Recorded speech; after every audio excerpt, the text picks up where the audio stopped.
Telangana DGP CV Anand కీలక వ్యాఖ్యలు చేశారు. ఇకపై ఫ్రెండ్లీ పోలీసింగ్ ఉండదన్నారు. ప్రజలను గౌరవిస్తాం తప్ప రౌడీలు గూండాలను కాదన్నారు. తెలంగాణలో మావోయిజం అంతమైనందున గ్రేహౌండ్స్ విభాగాన్ని తీసేస్తున్నట్టు ప్రకటించారు డీజీపీ సివి ఆనంద్. గ్రేహౌండ్స్ లో పనిచేస్తున్న సిబ్బందిని ఇతర విభాగాలకు బదిలీ చేస్తామన్నారు. ఇక సైబర్ క్రైమ్ మాకు సవాల్గా మారిందన్నారు డీజీపీ. మరోవైపు గంజాయి డ్రగ్స్ నివారణకు కఠిన చర్యలు తీసుకుంటామని చెప్పారు. ఆదిలాబాద్ లో పర్యటించిన డీజీపీ స్థానిక పోలీసుల పనితీరును ప్రశంసించారు. తెలంగాణ డీజీపీ సివి ఆనంద్ కీలక వ్యాఖ్యలు చేశారు. ఇకపై ఫ్రెండ్లీ పోలీసింగ్ ఉండదన్నారు. ప్రజలను గౌరవిస్తాం తప్ప రౌడీలు గూండాలను కాదన్నారు. తెలంగాణలో మావోయిజం అంతమైనందున గ్రేహౌండ్స్ విభాగాన్ని తీసేస్తున్నట్టుగా ప్రకటించారు డీజీపీ సివి ఆనంద్. గ్రేహౌండ్స్ లో పనిచేస్తున్న సిబ్బందిని ఇతర విభాగాలకు బదిలీ చేస్తామన్నారు. ఇక సైబర్ క్రైమ్ సవాల్గా మారిందన్నారు డీజీపీ.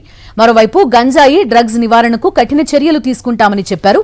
ఆదిలాబాద్ లో పర్యటించిన డీజీపీ స్థానిక పోలీసుల పనితీరును ప్రశంసించారు.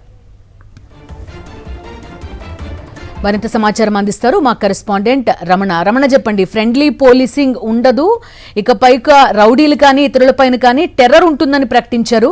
ఏమన్నారు సివి ఆనంద్? ఎలా సాగింది ఆయన పర్యటన?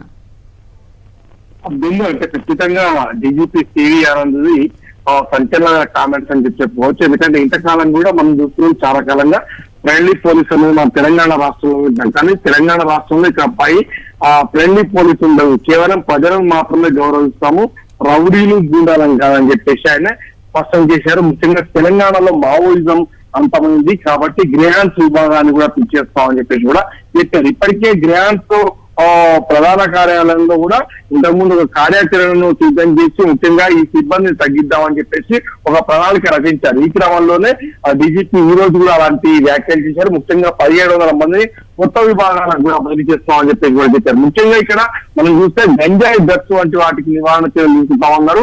ముఖ్యంగా ఈ ప్రాంతంలో ఎక్కడైతే ఆదిలాబాద్, ఆసిఫాబాద్, భూపాలపల్లి, ములుగు జిల్లాల్లో గంజాయి సాగు పైన ఆయన ఆందోళన వ్యక్తం చేశారు. ముఖ్యంగా గంజాయి సాగు చేస్తున్న 110 మంది రైతులకు కూడా రైతు భరోసా నిలిపివేస్తున్నట్టుగా కూడా ఆయన ఈ సమావేశంలో వెల్లడించారు. ముఖ్యంగా తెలంగాణలో మావోయిజం అంత అయిపోయింది కాబట్టి ఖచ్చితంగా లొంగిపోయిన వారికి పునరావాసం కల్పించడంతో పాటుగా గ్రేహౌండ్స్ కు సంబంధించిన విషయంలో ఇప్పటికే కొత్త విభాగాలకు బదిలీ చేయడంతో పాటుగా ఆ గ్రేహౌండ్స్ విభాగాన్ని తీసేస్తా ఉన్నట్టుగా డీజీపీ వ్యాఖ్యలకు ఖచ్చితంగా ఒక సంచలన వ్యాఖ్యలు అని చెప్పుకోవచ్చు. మరొకవైపు నో ఫ్రెండ్లీ పోలీస్ అని ఆయన చెప్పడం కూడా ఇప్పుడు కొంత చర్చకు దారితీస్తుంది.